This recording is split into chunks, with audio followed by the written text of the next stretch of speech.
Sois intègre. Parole du Seigneur. Amen. Hébreux 11.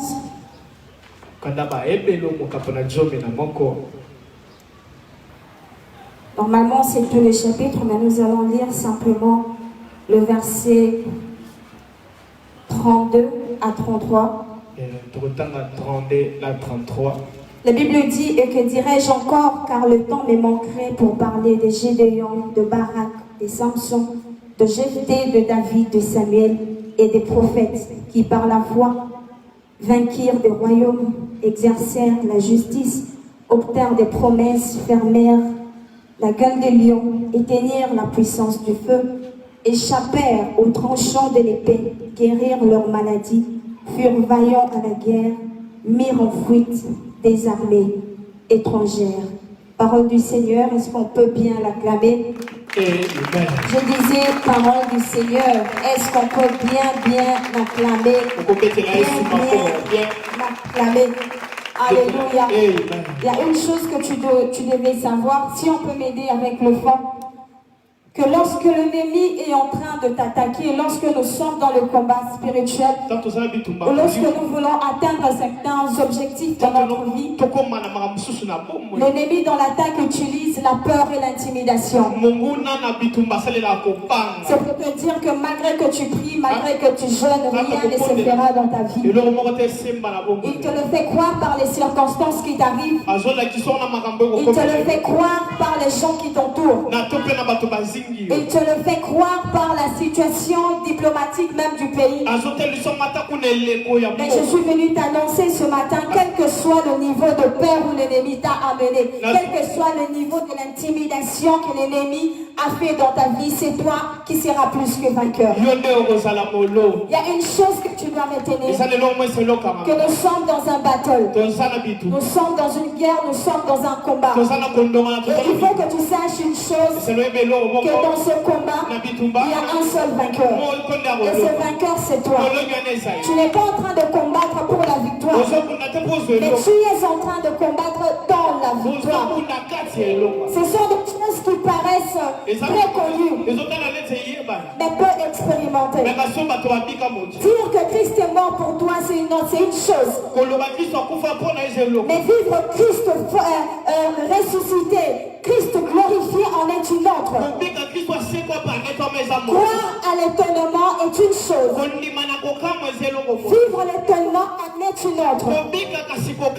Je suis en train de te supplier au nom de Jésus. Il faut qu'il y ait un désir dans ton cœur. Le désir de vivre l'étonnement.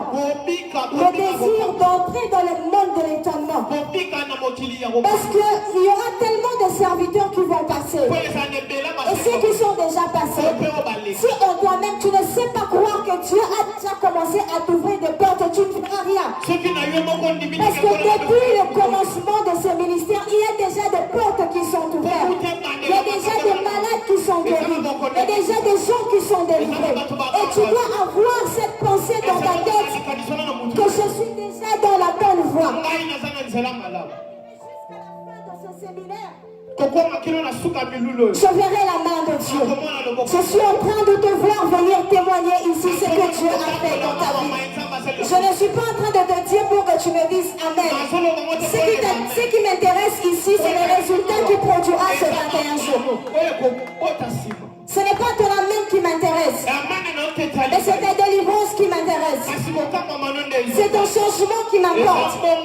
Parce que nous sommes là. Nous avons un devoir de te faire entrer dans ta destinée, de te faire posséder ton camp, de te faire posséder ta saison. Et nous sommes là pour t'imposer dans ta saison. Et comme devoir ce matin, au nom de Jésus, s'il m'a appelé, s'il m'a choisi, au nom suprême de Jésus, que le Seigneur ouvre une nouvelle porte pour toi.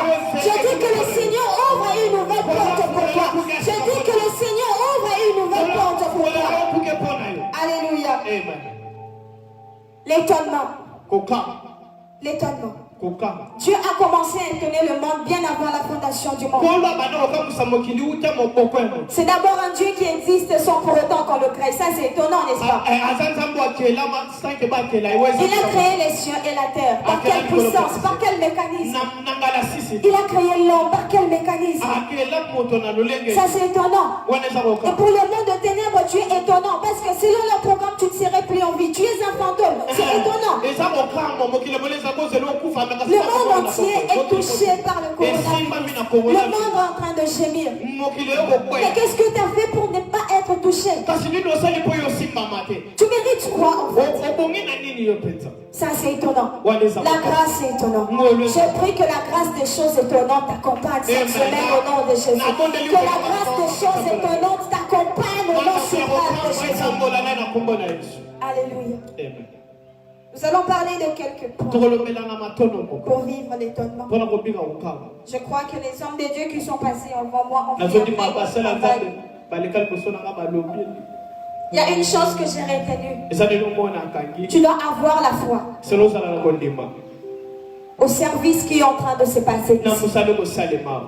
Avoir la foi que les hommes que Dieu a placés devant toi sont en train de faire un travail pour ton bien. Avoir la foi à ce que Dieu dit par rapport à ta vie.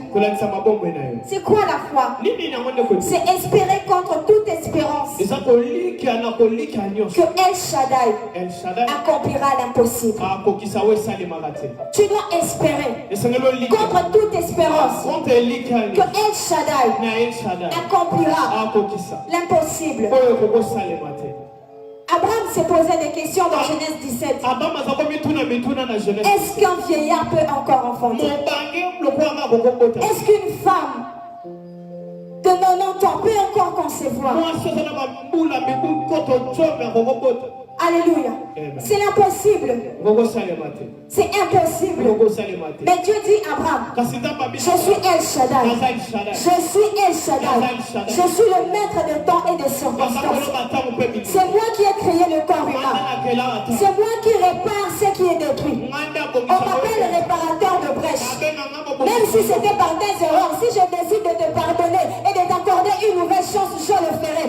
Parce que je n'ai point de conseiller. J'accomplis ce qui me plaît. Et si je te dis que tu enfanteras, donc tu enfanteras. Ne regarde pas à ton âge. Ne regarde pas aux erreurs que tu as commises dans le passé. Ne regarde pas aux choses qui ne marchent pas dans ta vie. Crois que El Shaddai peut accomplir l'impossible. Il y a un constat que je fais. Souvent lorsqu'on atteint déjà les 50 ans, les 60 ans, les gens pensent comme si c'est fini. Qu'il ne peut plus rien faire de sa vie. Il attend peut-être récupérer le retard au travers de ses enfants. Tes enfants ont leur destinée. Tes enfants ont leur vie. Tes enfants ont leur avenir. Ce qui m'intéresse ici, c'est toi. As-tu déjà accompli tout ce dont le Seigneur t'a demandé d'accomplir? As-tu déjà vécu les promesses de Dieu dans ta vie? Si tu ne les as pas encore tous vécues, je suis venu te rassurer que le temps qui te reste à vivre est plus important que le temps passé. Je suis en train de proclamer sur toi les choses qui t'arriveront dans la suite de temps seront plus importantes que les choses qui sont passées, que les choses qui t'ont fait pleurer, que ce mariage-là qui n'avait pas marché. Ça ne veut pas dire comme tu étais déjà marié, tu as été déçu, que c'est fini, tu ne peux plus te marier. Même si c'était par ton erreur, je suis venu te rassurer, nous sommes dans la présence de Dieu, il fait grâce à qui il veut. Je te demande une chose, c'est de croire qu'avec El Shaddai, c'est possible d'accomplir l'impossible. L'impossible n'existe pas. Alléluia. Il faut croire que ces choses que le Seigneur a dit s'accompliront certainement. Je te dis et je te rassure, ce sont des mystères, mais ça marche toujours. Oui, ce sont des mystères, ce sont des choses qu'on ne voit pas, mais je te dis que ça marche toujours. La foi marche toujours. Les déclarations de foi que nous proclamons ici, je t'assure au nom de Jésus que ça marche toujours et ça va encore marcher. Alléluia. Ceux qui ont écrit l'histoire avec Dieu n'avaient pas grand-chose à main. Ils n'ont pas eu de grande révélation de Dieu. Comme un Dieu qui vomit le feu. Un Dieu qui marche sur les eaux. Alléluia. Ceux qui ont fait l'histoire avec Dieu, ils ont cru à de simples apparitions. N'attends pas voir des grandes choses pour croire que là c'est Dieu qui me parle. En tout cas là ça va marcher. Même quand on te dit que Dieu te bénisse, crois seulement qu'il va bénir. Alléluia. Il n'avait pas grande chose. Comme toi tu n'as pas grande chose. Mais tu as Dieu qui opère de grandes choses. Tu as Dieu qui accomplit des choses étonnantes. Alléluia. Et parce qu'ils ont cru en Dieu, ils n'ont pas été une charge. Ils n'ont pas été une charge pour leurs contemporains. Abraham n'a pas été une charge pour sa famille. Lorsqu'il a rencontré Dieu, il a simplement cru. Et il a marché avec Dieu. Il n'est pas allé chercher de l'aide à gauche à droite. Il n'est pas allé déranger le foyer d'autrui. Il n'est pas allé détruire le mariage d'autrui. Il n'est pas allé vendre son corps pour avoir un poste. Il n'est pas allé vendre son âme pour avoir de l'argent. Je suis venu te dire, si tu veux vivre l'étonnement, sors du lot. Sors du lot. Sors du groupe. Alléluia. Ne fais pas comme tout le monde. Il pouvait dire, je vais demander de l'aide au roi de Sodome peut-être. Il a simplement cru. Il y a de certaines connexions que tu vas te chercher toi-même des problèmes parce que tu veux vite. Tu veux des choses rapidement. Tu ne sais pas patienter. Tu ne sais pas attendre le temps de Dieu. Alléluia. Il n'a pas été une charge, même pour sa famille. Il a accepté. Il dit, même si je vais manquer les habits, je n'irai pas emprunter. Alléluia. Il a refusé la vie d'apparence. Il a refusé d'apparaître. Le fait d'apparaître impressionne et attire des gens. Mais ce que les gens retiendront de toi, c'est que tu es exactement. Lorsque tu impressionnes, tu attires. Plus que tu attires, les gens retiendront de toi ce que tu es capable de donner. Tu ne peux pas donner au-delà de ce que tu n'as pas. Sors du lot. Lorsqu'on ne croit pas, toi crois. Crois que c'est possible. Crois que même si je ne vois rien, même si je sais qu'après la prière d'aujourd'hui, peut-être que je ne verrai rien, mais je crois que les choses ne resteront pas éternelles. Il y aura un mouvement qui se fera. Et ce matin, j'appelle le mouvement de l'esprit dans ta vie. Au nom de Jésus. Ce matin, j'appelle le mouvement de Dieu dans ta vie. J'appelle que l'ange change les circonstances. J'appelle que l'ange descende et qu'il bouge l'eau. Alléluia. Espérant contre toute espérance. Et qu'est-ce que la Bible dit dans Hébreux 11? Il dit, que dirais-je encore? Que dirais-je encore? Par la foi, ils ont vaincu le royaume. Ils ont vaincu par la foi des royaumes. Donc si on doit faire une guerre avec un pays peut-être de la RDC, on n'utilise pas les armes à feu. On utilise seulement la foi. Donc la foi est plus forte et plus puissante qu'une bombe atomique. Alléluia. Donc la foi dépasse même les connexions. Donc avec la foi, on peut arriver à vaincre des royaumes. Pas à vaincre un homme, mais tout un royaume. Tu es ici, tu voudrais bien qu'on déclare, qu'on proclame sur toi. Est-ce que tu crois à ce qu'on te dit?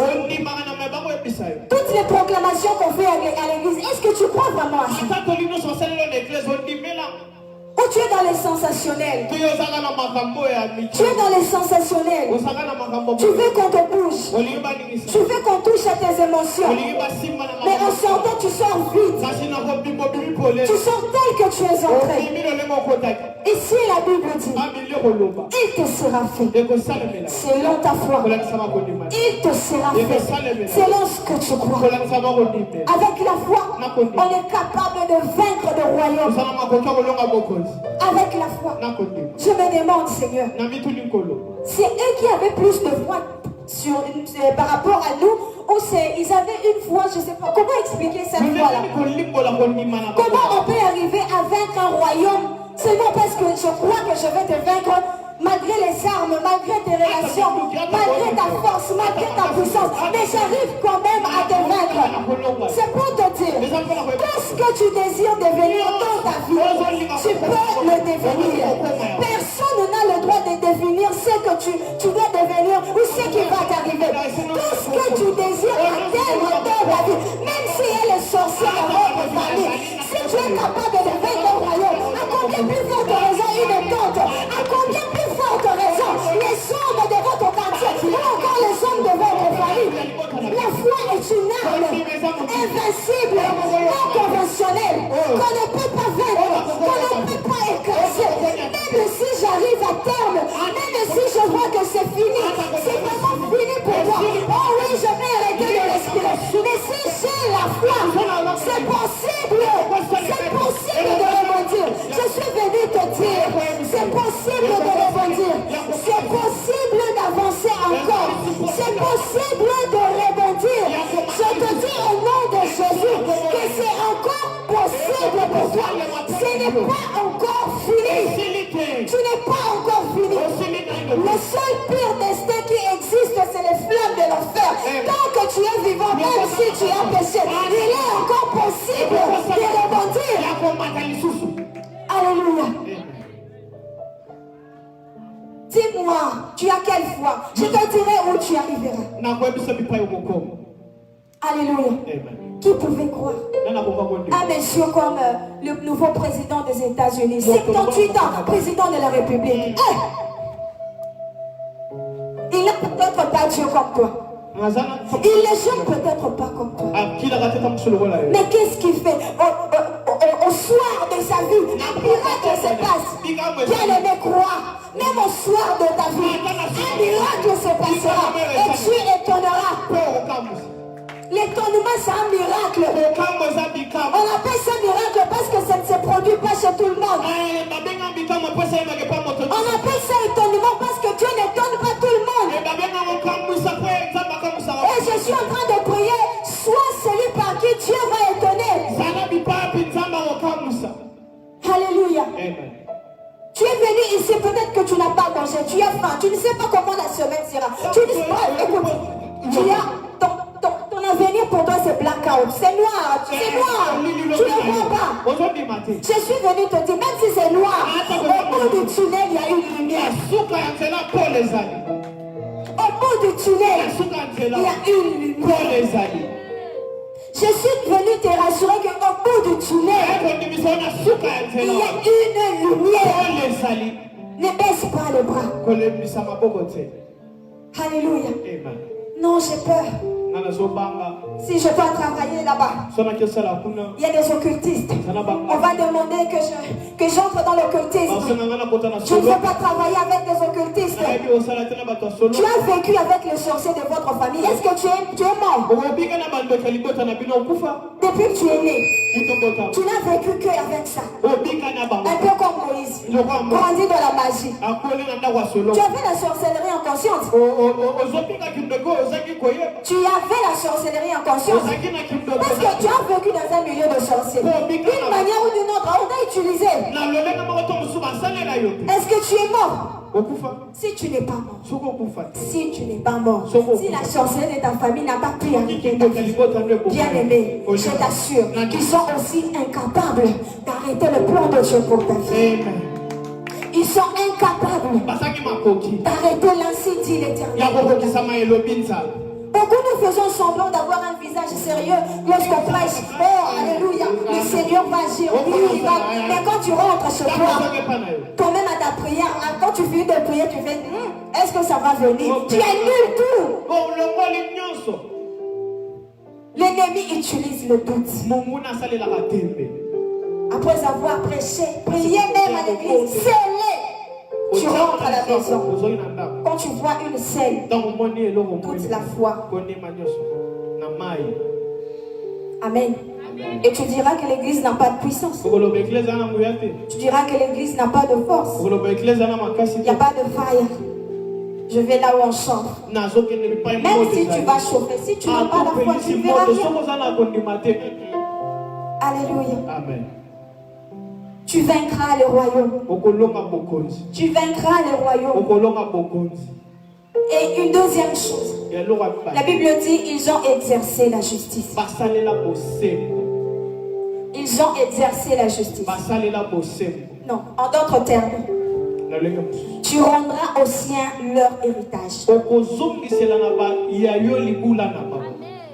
Alléluia. Exercer la justice, c'est-à-dire rendre aux siens ce que l'ennemi a volé à ta famille. En d'autres termes, par ta foi, tu leur rendras. Parce que par ta foi, tu connaîtras tes droits.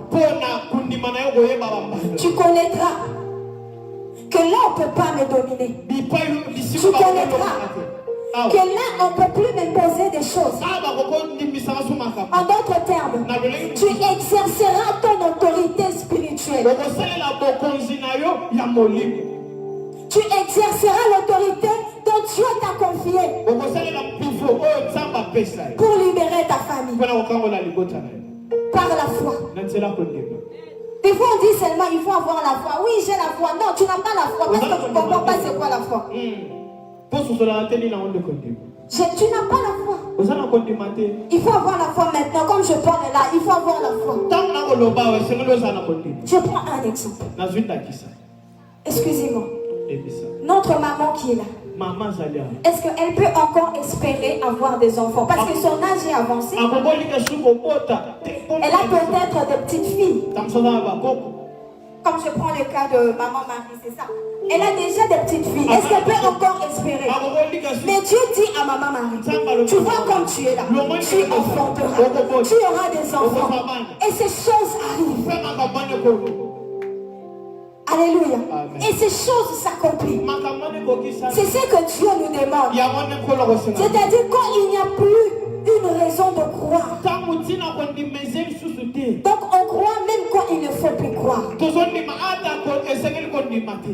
Alléluia. En d'autres termes, tu leur rendras ce que l'ennemi a pris. Une autre chose. La Bible dit par la foi. Ils obtinrent des promesses.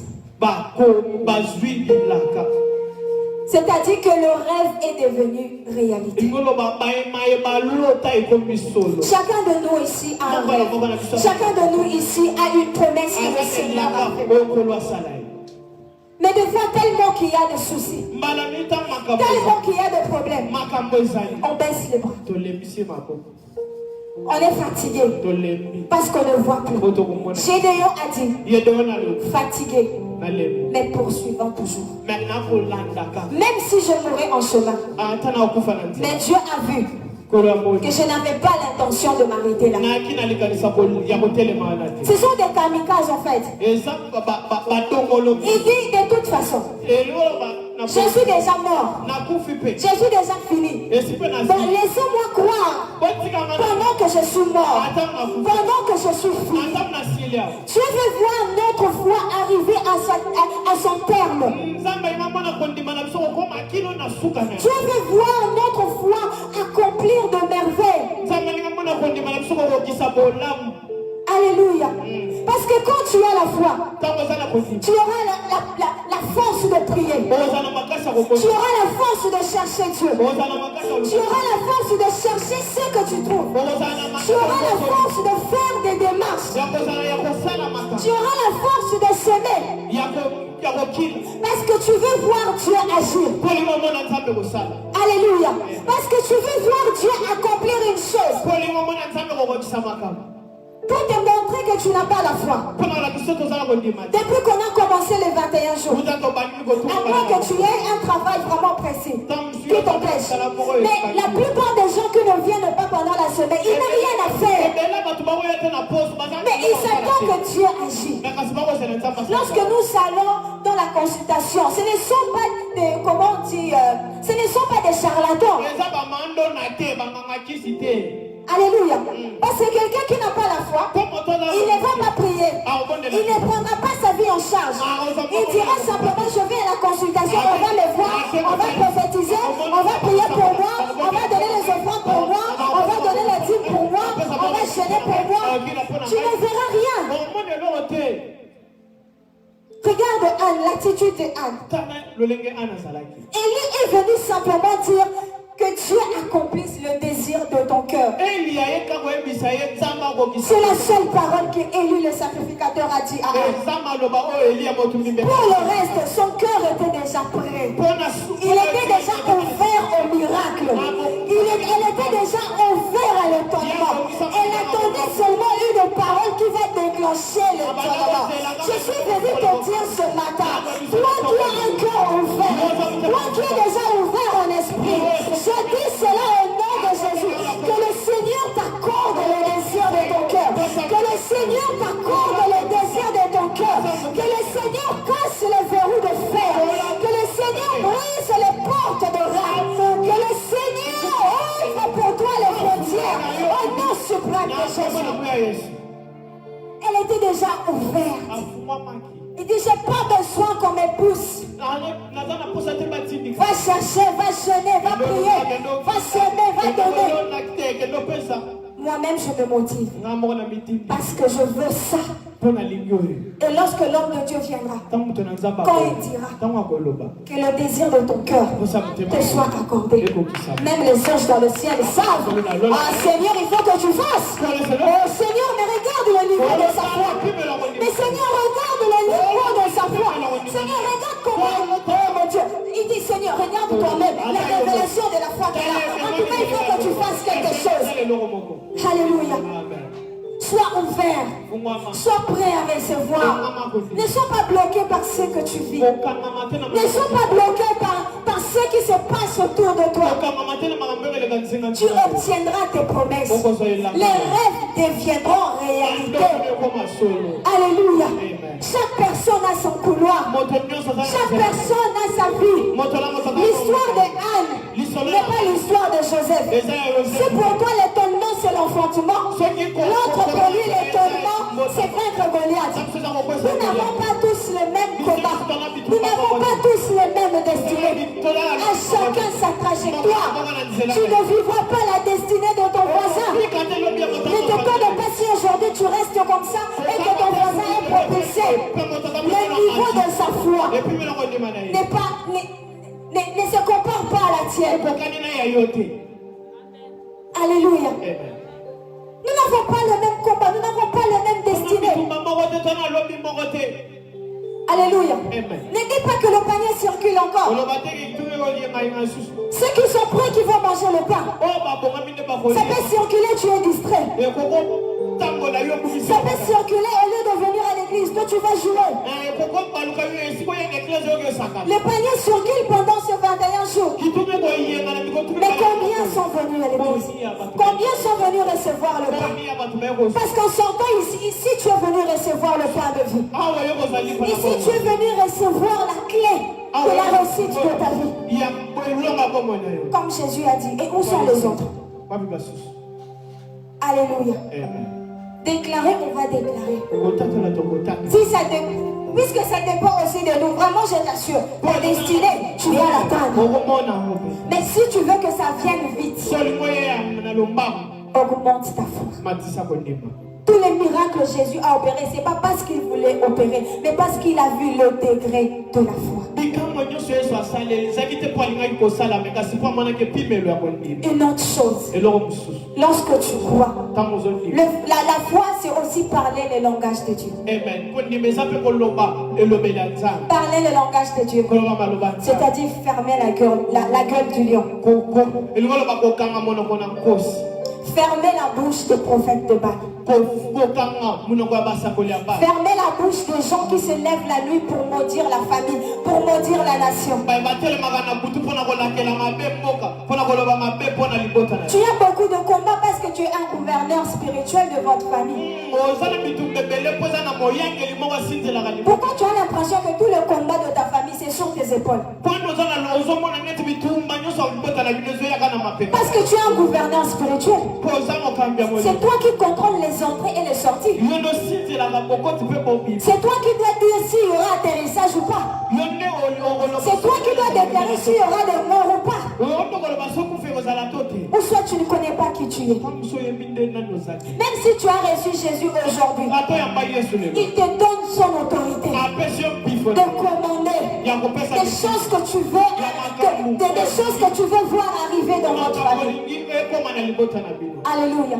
Des fois ça tarde parce qu'on ne comprend pas ce qu'on veut, parce qu'on ne comprend pas ce qu'on cherche. Parce que si on comprend, si on sait ce qu'on cherche, on ne va pas nous pousser à donner à Dieu. Comme Corneille, il donnait sans qu'on lui demande. Et Dieu a dit, tes offrandes ont été exaucées. Alléluia. Est-ce que quelqu'un comprend de quoi je parle? En d'autres termes, le rugissement de lion ne te feront plus peur. Lorsqu'on rugit, on sait que la mort entre. Lorsqu'on rugit, on sait que tu vas perdre ce travail. Il suffit de bouger cette marmite. On sait que tu vas perdre ce mariage. Parce que tu es conscient de ce que tu es. Les rugissements ne te feront plus rien. S'il rugit, toi aussi tu vas rugir. Alléluia. Parce qu'il y a plus fort que toi derrière toi. Et une autre chose pour finir. Un autre sujet de tourment. Le feu de l'ennemi s'éteindra. La Bible dit par la foi, ils éteignirent la puissance du feu. Il y a le feu qui était allumé pour te consumer, pour consumer la famille, pour consumer toute une nation. Mais la Bible dit, avec ta foi, tu éteindras le feu de la destruction. Tu éteindras le feu de la maladie. Tu éteindras le feu de la mort. Beaucoup aussi viennent vite à l'église parce que c'est décembre. Parce qu'il a peur de mourir. Ah, je viens à l'église. Après décembre, janvier, on ne me verra plus. Alléluia. Le combat est perpétuel. Le combat s'arrêtera le jour où l'église sera enlevée. Pour nous, église, le combat s'arrêtera là. Mais tant que nous sommes sur terre, le combat appellera un autre combat. Je ne te dis pas des choses pour te faire peur. Aussi, je veux que tu grandisses. Que tu apprennes les choses d'en haut. Déclarer, on déclare. Mais il faut savoir que lorsqu'on déclare, il faut croire que ce qu'on a dit sur moi s'accomplira certainement. C'est alors que tu verras la gloire éclater dans ta vie. C'est alors que les chaînes seront brisées. C'est alors que tu entreras dans ta destinée. Amen. Que le Seigneur bénisse sa parole. Au nom de Jésus. Est-ce qu'on peut acclamer le Seigneur très fort? Je n'attends pas des acclamations. Est-ce que quelqu'un qui a une foi qui